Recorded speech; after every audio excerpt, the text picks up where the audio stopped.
Today we're going to talk about the 5 reasons why most companies fail. Now I know we had a video that talked about the 30 major reasons why most people fail in general, but today we're going to talk about why companies fail, right? So you know what an individual has to do to fail, but what does a business have to do to really start failing and losing business, right? And I don't know the statistic out there, but there's thousands upon thousands upon thousands of businesses that go out of business every single year. They say that about 90+% of business owners go out of business their first couple of years. And why is that? So we're going to talk about that today. Now, my name is Michael Barayev. I was able to build a team of 150 plus sales guys in less than 2.5 years. We did it with zero money invested. And now we have a solar company that's growing like crazy, coast to coast, like butter on toast. If you're looking for an opportunity to work with us in solar, do me a favor, DM me on Instagram, Michael_Barayev. We could talk further more. Now, what are the 5 reasons why most companies fail? Now, let me ask you this. Why do you think companies fail in the first place? Do you think it's because of lack of money? Do you think it's because of leadership? Do you think it's because of the person in charge is selling the wrong product or service? Like, what do you think? If you don't mind me asking, do me a favor, drop it in the comments and let me know, what do you think makes companies fail all the time? Okay, because there's so many businesses out there. I've seen so many amazing ideas, so many amazing opportunities in businesses. And I like some of the companies that I used to do business with a long time ago, like, where is that company? I used to love that product. I used to love that service, and the company is out of business, right? So what I learned, and this is not my content, by the way, this is something that I learned from a book that, Patrick David recommended, How the Mighty Fall by Jim Collins. It's an amazing, amazing book. I recommend you guys reading it. Now, in that book, he talks about the 5 reasons why most companies fail. Now, number 1, is because he says the hubris born of success, right? So what does that mean, hubris born of success? It means that when you get overly confident, like you start walking around like you the man, you the shit, you top dog, you top G. You start walking around thinking that you are the reason why success is happening in your business. That's the second the business starts to fail. Because you forget what it took to get to the place of success. You forgot what it took, the hours, the time, the pain, the agony, the stress, the workload that it took to get to that level of success, right? You forgot. And you think that success is always going to be around the corner. You think that success is always going to be there for you. And what you need to understand and I had to learn this the hard way, right? I had to humble myself and say, hey, business is not going to always be this amazing. Business is not always an uphill.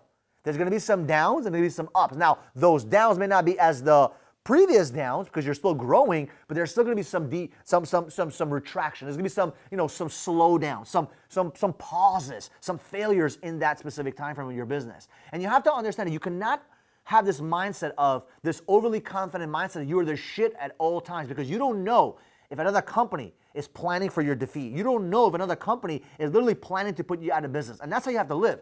You have to live with a mindset that even when you have success, that somehow, some way, you can get punched in the face. You have to think of business that way. And that's what helped me always not get, overly confident. Like, I know I have success right now. God is blessing me. I have a lot of opportunities. I have amazing business. I have a lot of amazing things. But I'm always cautious to remind myself that the success is not going to last forever, and I have to cherish that success. I have to remind myself, what did I do to get here? And I got to do some improvement and change and keep adding value, because the world is changing around me. And if I believe that the success is always going to be there and overly confident, that's the death of my business, right? So that's number 1. Number 2 is undisciplined pursuit of having more, right? A lot of companies, for example, you may say, Michael, my goal is to make $1 million a year in business, okay? So as an example, in profit. You hit that $1 million in profit. You have a $3, $4, $5 million business. You're making $1 million in profit. And now you have a great life. You're paying for the mortgage. You're paying for the car. You're paying for your wife's car. You're having a nice life. You're having great food. You're going out. You have an amazing time. And you start to slow down your work ethic. And you stop dreaming again. You start to believe that you're doing okay.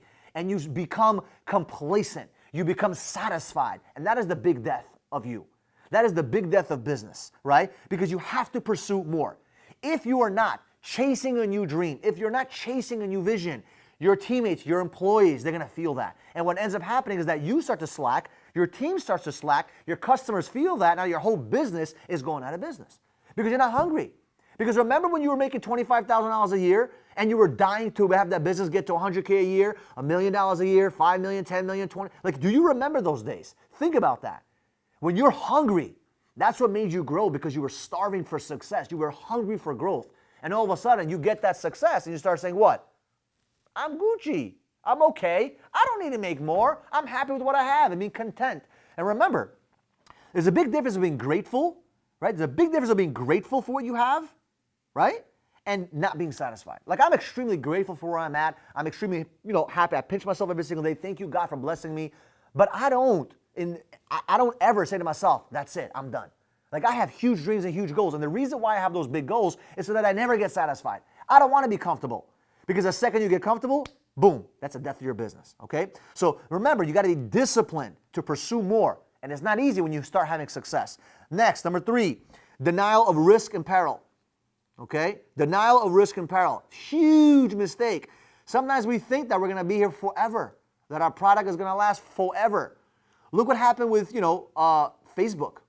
No disrespect, but Facebook almost got smacked by TikTok. I think they're still getting smacked because Facebook and Instagram was walking around like this. We're the shit. We're the top dogs. And guess what? TikTok said, no. Boom. And a lot of people, from what I hear, are not using Instagram as much. It's harder to grow followers. There's more bots. There's more problems. There's more issues. People are getting banned all the freaking time. When it comes to TikTok, you post one video of you and your cousin jumping around in the bed. All of a sudden, your freaking video does 100,000 views. So people are addicted to that, so they're going on TikTok. So what happened with Facebook, and they almost started to die that way, right? Is you may think that you have an amazing product, an undefeatable business, or undefeatable system or process or a team of people. But you have to remember that you cannot be in denial that you may get smacked in the face. Something may happen, like for example with Kodak. Kodak for a long time didn't believe that people would never, ever stop using those film. Some of you guys watching this video don't even know what film is. Because you're so used to taking a picture on Snapchat, Instagram, your phone, and it's in your digital freaking box and that's it. But back in the day, you needed to use a camera or a Polaroid. And guess what? You needed film. And that's how Kodak made most of its money. They weren't really selling the cameras and making money. They were selling the film and making a lot of money for the refills. And Kodak didn't want to go digital for a very long time. And the market forced them to go digital. And they almost went bankrupt. I don't know if they did, but they went out of business and they started changing some stuff. I don't know if they're still around, but believe me, you're not thinking about Kodak nowadays, right? So that was a big name back in the day. So just understand that. Don't be in denial of risk and peril. That's the major reason why most companies fail. Number 4, grasping for salvation. This is the stages we're in, right? This is when you're like grasping for air. You're figuring what to do out. You're like, you're done. This is the stage you're in. You're grasping for air, for financial air. You're figuring out what to do. I remember Sprint was bought out by T-Mobile, and Sprint was almost about to go out of business because Sprint had the worst service, if you guys remember. Oh my God, they sucked. And they were doing very bad. And T-Mobile bought them up. But that's what happens when a lot of companies may potentially buy you up. You get lucky. You're grasping for air. You're looking for a way to win. It's a very scary place to be. The morale is down. I have a friend of mine who has a very successful business. Well, I don't want to say successful, but at one point they were not successful and they were dying. You can see the morale of the people were like, they were about to quit. The morale was low. People were getting laid off. Salaries were getting cut. Like, it was very scary. And in this stage, you have one little chance to make a difference. If not, boom, your business is out of business, right? So it's very, very, very important to understand that, it starts with what? Number 1, feeling too overly confident, and then start going to what? The second stage of being undisciplined, with chasing more, chasing that hunger, right? And obviously number 3 of being in denial. You be in denial, you're fucked. Sorry for my language, right? And then you start grasping for salvation. So number 5 is very simple: capitulation and death. That's pretty much when your business dies. At that point, you're trying to figure out what's the last thing you can do. People are quitting on you left and right. You're going through a lot of stress. You're getting punched in the face. You're getting knocked out. You're crying. You're giving up. You don't have any dreams anymore. You're just trying to figure out how to survive. You maybe have to lose your house, maybe lose your car. And this is the death of the business. Happens all the freaking time. So my question to you is this: how do you prevent yourself from dying? How do you prevent yourself from your business company failing? Stage number 1, don't get overly confident. When I see overly confident CEOs, overly confident business owners, overly confident salespeople, overly confident anyone, without gratefulness, without that humbleness, without understanding where the real power and true success comes, which is God, and they don't understand that power and they don't remind themselves of what got them there, that's the start of your business dying. Your business doesn't die when customers stop buying. Your business dies from that moment on. And then it goes into those 5 stages, the 5 reasons why most companies fail. So now you understand why the companies fail, the stages that we're in. So my question to you is this: how do you prevent a company from failing? What can you do right now to stop your business? Whatever stage you're in, what can you do to stop your business from imploding? What can you do to save your business, save your company? And by the way, it could be just you.com, sitting out there playing on the computer, selling freaking Amazon packages. I don't know. Selling stuff on Amazon, YouTube, whatever. It could be anything. My question is, how do you stop yourself from dying? So I appreciate you guys. I love you guys. If you love this kind of content, business content, we're doing interview content as well in the streets of Miami. We're getting opinions of other business owners and other entrepreneurs out there in the marketplace. If you love this kind of content, do me a favor. Subscribe to the channel.